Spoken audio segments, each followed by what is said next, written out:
যেখান থেকে আমার ভিডিওটা দেখছেন সবাইকে শুভেচ্ছা অভিনন্দন। দেখতে দেখতে চলে আসলাম একটা টিস চারটলে কি জানেন, এখানে এসে পাইলাম একটা জামালপুরের এক মামা, তার নাম মাজারুল ইসলাম। তার জীবন সম্পর্কে বলবে, উনি একটাই বলবে মেয়েদের সম্পর্কে বলবে। মেয়েরা তো হলে উনি বলতেছে মেয়েরা অনেক কঠিন জিনিস, কারণ মেয়েদের নিয়ে সংসার করা এই জগতে খুবই কঠিন হয়ে পড়ছে। তাই এই সম্পর্কে তার জীবন সম্পর্কে বলবে, যে বিয়ে করছে, বউ নিয়ে কীভাবে শান্তিতে আছে এবং প্রেম করছে কি না, এই সম্পর্কে আমরা জানবো। আসসালামু আলাইকুম। ওয়ালাইকুম আসসালাম। কেমন আছেন আপনি? আমি বেশিটা ভালো নাই। আপনি ছোটোবেলায় কী কাজ করতেন? আমি ছোটবেলা থেকে অনেক কিছু করে আসতেছি। ঢাকায় কিভাবে আসলেন আপনি? ঢাকা আসলাম মামার মাধ্যমে, ঢাকা যেতে এসেছিলাম। ঠিক আছে, এখন কি বলতে চাচ্ছেন আপনি? এখন বলতে চাই যে আসলে মেয়েদের মন বোঝা বড় কঠিন। ঠিক আছে, মেয়েরা খালি টাকা টাকা ছাড়া কিছু বোঝে না। ঠিক আছে, তারপরে খালি টাকার সাথে। আপনি কি বিবাহিত? জি, আমি বিবাহিত। কত বছর ধরে বিয়ে করছেন? এই তো 5 বছর ধরে হলো বিয়ে করেছি। তা আপনি বিয়ে শাদী করে আপনার বউ নিয়ে কেমন আছেন? তেমন একটা ভালো নেই, খুব কষ্টে দিন কাটাচ্ছি। ঠিক আছে, কি আপনি আপনার ওয়াইফ নিয়ে কষ্ট আছেন, না আপনার মনে শান্তি দিতে পারতেছে না নাকি? মনের শান্তি বড় কথা হলো, মনটা ভেতর কষ্ট, মানুষের পালে পরে জীবনটা চেনাবেনা হয়েছে। ঠিক আছে, আসলে সরলতার সুযোগ নিয়ে চলছি মানুষের সাথে, কারণ মানুষ অনেক ক্ষতি করছে, কারণ আমার ডাকে আমি ক্ষতি করছে। ঠিক আছে, কি ক্ষতিটা করছে আপনার? এই নানান ধরনের মনে করেন যে আগে এক জায়গায় কাজ করতাম।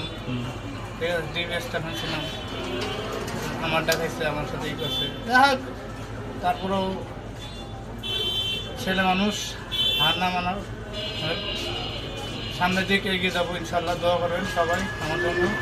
আর আমি চাই আমার মতো যেন কেউ কষ্টে না থাকে।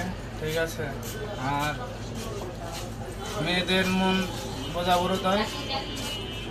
আর মনে করেন যে ছেলেরা হলো টাকার মেশিন, খালি দৌ এখন কিমান যে ইনকাম করতেছে সেটা তো ওনারা বোঝেন না, মেয়েরা বোঝেন না।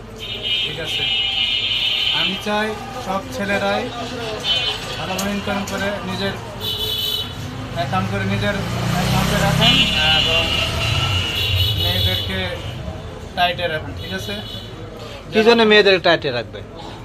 তারা মনে করেন যে ওনাদের মাথা নষ্ট হয়ে যায়। ঠিক আছে, কি জন্য মাথা নষ্ট হয়? মাথা নষ্ট হয়ে যায়, মাথা নষ্ট হয়ে যায় মানে যে এক ছেলে দিলে আরেক ছেলে দিকে আকর্ষণ করে।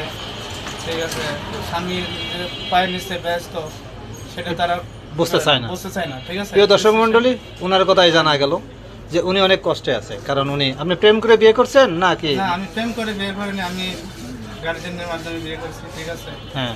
তো যাই হোক, আমি চাই সবাই ভালো থাকুক এবং সুন্দর থাকুক, সবার জন্য দোয়া করি, আল্লাহ যেন সবাইকে ভালোভাবে চলার জন্য। এই যুগের মেয়েরা অনেক স্বার্থ ছাড়া কিছু বোঝে না। যাই বিবাহিত তারেও আমি বলতে চাই, কোনোদিন মেয়েদেরকে টাচ মোবাইল দিবেন না, মোবাইলের সাথে কোনো সংযুক্ত হইতে দিবেন না, কারণ মোবাইলে এলে এমন একটা ফ্যাক্ট জিনিস, অনেক কিছু দেখে, আপনার ইনকাম নাই, দেখবেন যে বিভিন্ন ফ্যাক্ট করে তারা দেখতেছে, অমুক জায়গায় ঘুরতেছে, এ করতেছে। আপনার বউ কি এরকমই চাচ্ছে? আমি তো আমার ওয়াইফকে ফোন কিনেছিলাম। হ্যাঁ, আমি ফোন কিনা দেওয়ার পরে তো সমস্যা হয়েছিল। হ্যাঁ, এরপরে ফোনটা র্যাপ করে ভেঙে ফেলেছি। হ্যাঁ। ঠিক আছে, আর ফোন দেয়নি।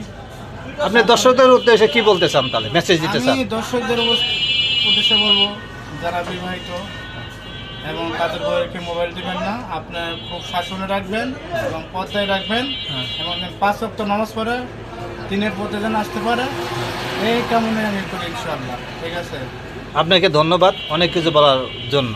প্রিয় দর্শক মণ্ডলী, একটা কথা বলতে চাই, আপনারা প্রবাসে যারা গেছেন, বউদের কাছে টাকা দেন, অনেক বাবা মা বৃদ্ধ, তাদেরকে বউয়েরা দেখে না।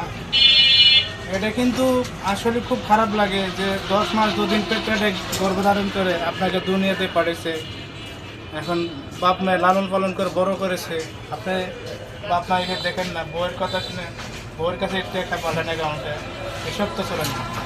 বাপ মায়ের মনে কষ্ট দেন না প্রবাসী ভাইয়েরা। ঠিক আছে, তো ভালো থাকবেন, সুস্থ থাকবেন। আজকে এই পর্যন্ত, দেখবেন আগামী কোনো ভিডিওতে সেই প্রত্যাশা করে আমি শেষ করছি। মাদার ইসলাম, আসসালামু আলাইকুম। ওয়ালাইকুম